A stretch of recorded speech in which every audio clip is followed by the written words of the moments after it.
Good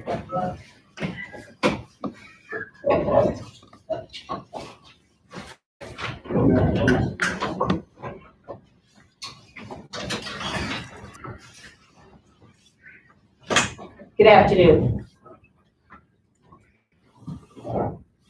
As many of you know, I'm Marion Ryan. I'm the District Attorney of Middlesex County. Before providing a factual update, I want to make a few preliminary comments. First and foremost, Mikayla Miller, as many of you may have seen, was a beautiful child. She was a cherished daughter, a gifted student, a talented athlete, and a loyal friend. Mikayla's death is an unspeakable tragedy for her loved ones and for the entire community of Hopkinton. From the beginning of this investigation, our investigators have been fully committed to determining exactly how Mikayla's precious and promising life ended. Make no mistake, there is no truth to the allegation that we have reached a final conclusion. I will repeat that.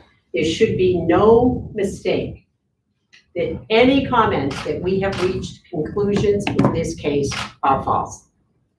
Although we have learned and established some facts, which I will share with you shortly, the most important takeaway from today should be that no final conclusions have yet been reached. Let me also speak to the calls and questions that we have appropriately received from concerned citizens regarding the notion that this office has in some way neglected Mikayla's case, or worse, so much worse, is engaged in some sort of cover-up because Mikayla was Black or because she was a member of the LGBTQIA community. That is patently false. Over the past few days, we have talked to members of the community. We know that everyone would like to have the answers as to what happened with Mikayla. We know it is difficult to wait for those answers. We have also been in close, almost daily communication with Mikayla's family's representative. We have to get to the answers, in this case, as in every case, with due speed, but in a way that does not compromise the integrity of the investigation. A primary question as to what was the cause of Mikayla's death lies with the answer to that question lies with the medical examiner. A ruling as to the manner and cause of death has not yet been received. At my direction, investigators have sent to the laboratory certain samples and items for appropriate forensic testing. No results have yet been received as to that testing. We do have some information that I will share. As I outline some of those facts, I want to remind everyone again, this is preliminary investigation. This case will not be closed until we have exhausted all avenues.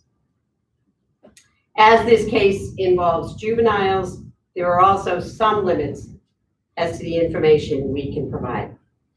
This information that we will be talking about today has been gathered as a result of interviewing dozens of witnesses, conducting forensic analysis of various electronic devices, phones and such, and a review of other available evidence, including surveillance video.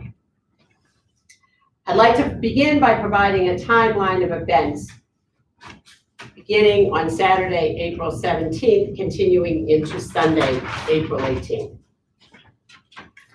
We know that on Saturday, there was an encounter which led to a physical altercation at the club, what's referred to as a clubhouse or a common area of the apartment complex in which Mikayla lived.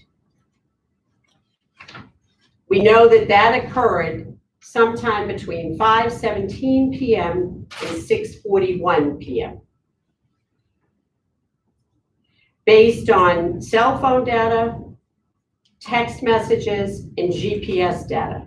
We believe that at one point, Mikayla had been at that clubhouse recreational area with two friends. Those two friends left, and she was joined by 4 other teenagers. There was an additional female teenager who remained outside in a car. It's sometime between 5:17 and 6:41 that physical altercation occurred between Mikayla and 2 of the teenagers, 1 male and 1 female.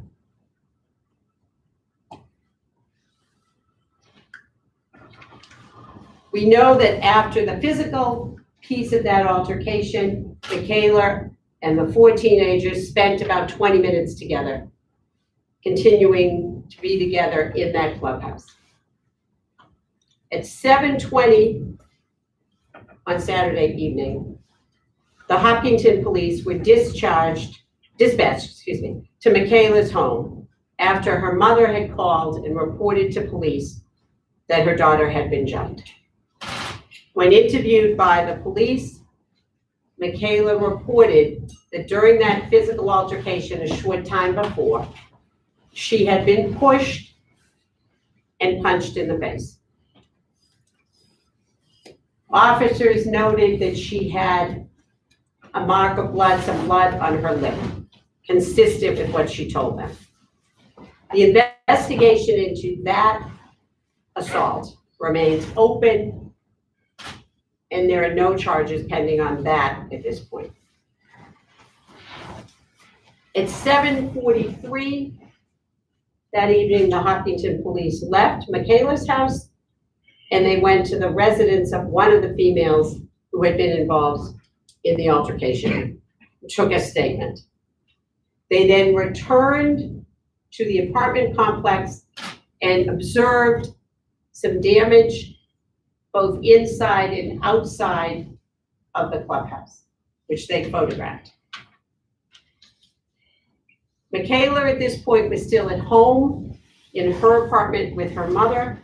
Some approximately 9:30 to 9:45 that evening, Mikayla's mother went to bed, believing that Mikayla was still in the apartment. Mikayla's cell phone had a health app on it.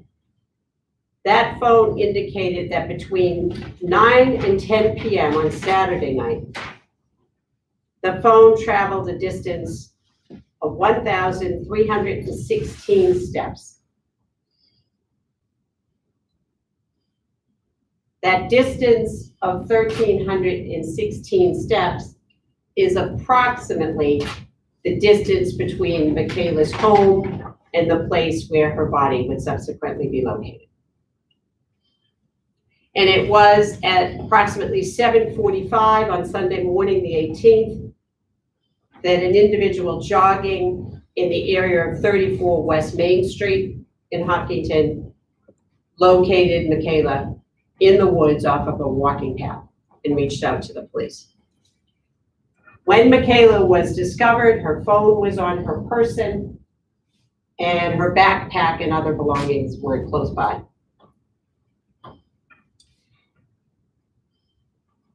In the days since Mikayla's death, we have pursued, as I mentioned, an extensive investigation. We have confirmed the whereabouts of four teenagers who were inside the clubhouse in the altercation with Mikayla on that Saturday night. And to reach that conclusion of where they were and that they were not in the area of 34 West Main Street, we relied upon cell phone data and other digital evidence. Based on both witness statements and cell phone GPS, we know that the two females who were in the clubhouse earlier have a location confirmed overnight from 8:43 p.m. on Saturday to 5:48 a.m. on Sunday. The two males that were inside the clubhouse left Hopkinton with a family member after the altercation and the conversation in the clubhouse. The vehicle that they were traveling in passed through the Easy Pass on the Mass Pike eastbound at 8:08 p.m. and exited the Mass Pike at 8:58 p.m. in Charlton. The two males were also observed on a surveillance video inside a car buying and eating food at the Wendy's in Sturbridge at 9:06 p.m. As to the third female who remained outside, we have witness information indicating her whereabouts being at her residence that evening. Let me again emphasize one thing. Nothing about what I have said brings Mikayla back or consoles her family as they grieve. What we can do and what we really owe her is an accurate and fulsome accounting of what happened and what led to her death. You have my word, both as the district attorney and as a mother, cannot imagine the tragedy of losing a child, that I will deliver those answers. It is going to take us some time to get the results that we need to do that. But in accordance with that pledge that we will get to the answer for Mikayla, I want to make another promise. When this investigation concludes, I will, if appropriate with the permission of the family, release every shred of legally releasable information on our website for you to see and review. You have my word on that. I have long recognized that our obligation is twofold. It is to do a thorough and unbiased inquiry and to then make the results of that inquiry available so that the public has confidence in that inquiry. I assure you that both will be delivered in Mikayla's case. I'm happy to take a few questions. Hey, Ryan, can you talk a little bit about the nature of which Mikayla's body was found? Was she hanging or not? The circumstances, as I mentioned, the manner and cause of death are things that we are awaiting a ruling from the medical examiner as to that. It sounds like you believe she was in that park alone. Any evidence that she may have been murdered or someone else was there? At this point, we do not have evidence that the people from earlier are in that area. We do not have any indication at this point. I want to stress, this is preliminary, that we are not finished. As to who else may have been in the woods or that area on Sunday, we do not have any information as to that at this point. And do you have other evidence that she walked there, possibly from a video camera somewhere other than her health app on the phone? No, and we don't know that we only know that between 9 and 10 o'clock, she took 1,316 steps. Where that went or how that went, we don't know that.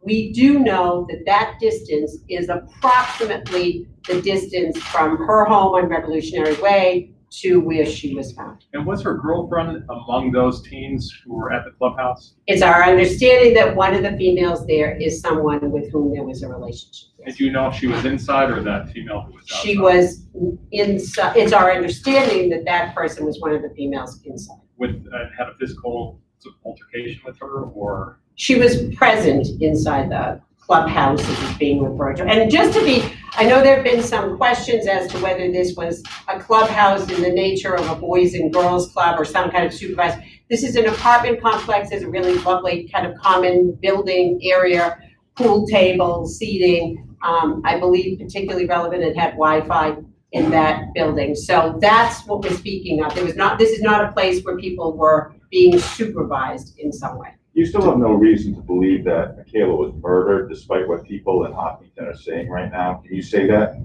We are not commenting on the cause or manner of death at this point. What I can tell you is the facts that we have so far. Dear Ryan, do we know how long it may take for the medical examiner's office I to do not. return the report? I do not. And do we know if Mikayla had any communication with any of those 4 teenagers close to that time period in which she took that 1,316 steps? We believe that the last communication that Mikayla had, which was with someone other than the people, was with a female at approximately 9 o'clock. And it was not any of those Not, individuals? as far who as were we know, it was not any of those people who were there. Is there any indication of bullying? In Massachusetts, there have been other cases where young kids have taken their lives that have been bullied. Is there any possibility, as you look at the forensics or these phones or text messages, that she was driven to kill herself? That's not something we're prepared to address. Are you That's looking at continuing. As you can imagine, forensic examination of anyone's cell phone these days, particularly of young people's, involves tens of thousands of pages, and we are making our way through an examination of the phones, computers, all of that. What do you say to people that this office was delaying their investigation since this happened a month ago and we're standing here today? Well, it happened a little over 2 weeks ago, and I know some people may not have been aware of the investigation. That does not mean we were not investigating. Why are there no charges about related to the altercation that occurred prior to her body? As with any criminal charges, we will obviously have to make an assessment given the circumstances, obviously with Mikayla's death, as to whether we have sufficient evidence to go forward. Were those other teens white who were there in that clubhouse? It is my understanding that there were a variety of races among And any them. sense that race played into that altercation? I have clearly heard that allegation. I think this office has a very strong record of being clear, of naming hate crimes, proceeding and charging appropriately in those cases. I do not have a reason, this is preliminarily, to believe that we do not have any evidence, either positive or negative, as to whether that is the case in this circumstance. Is there anything else that you can say, D.A. Ryan, about the case that might appease, perhaps ameliorate a perception that this was indeed a racial bias incident? You have a rally being planned on Thursday where that in fact is part of the theme. Is there anything else that you can say that might address that perception? I think that what is clear is that this office has a very strong record of examining every case through a lens of racial justice and racial equity, and making appropriate assessments and charging decisions in those cases. We are not at that point in this case. If there has been no final conclusion yet, why did police tell Mikayla's family that it was a suicide, and why did the DA's office initially tell media that this was not suspicious?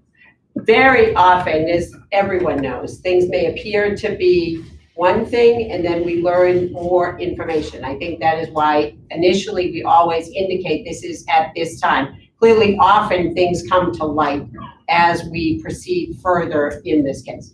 Dear Ryan, you said you all have had consistent communication with the family's representation, but it seems like the family has some difficulties clearly with how things have taken place, and they've made several allegations. What do you attribute that disconnect to be from, if you all are having such consistent communication with them? I think, and I expect it would be true of everybody in this room, if something happened to one of my children, I would go to the ends of the earth to get those answers. And I would have wanted the answers immediately.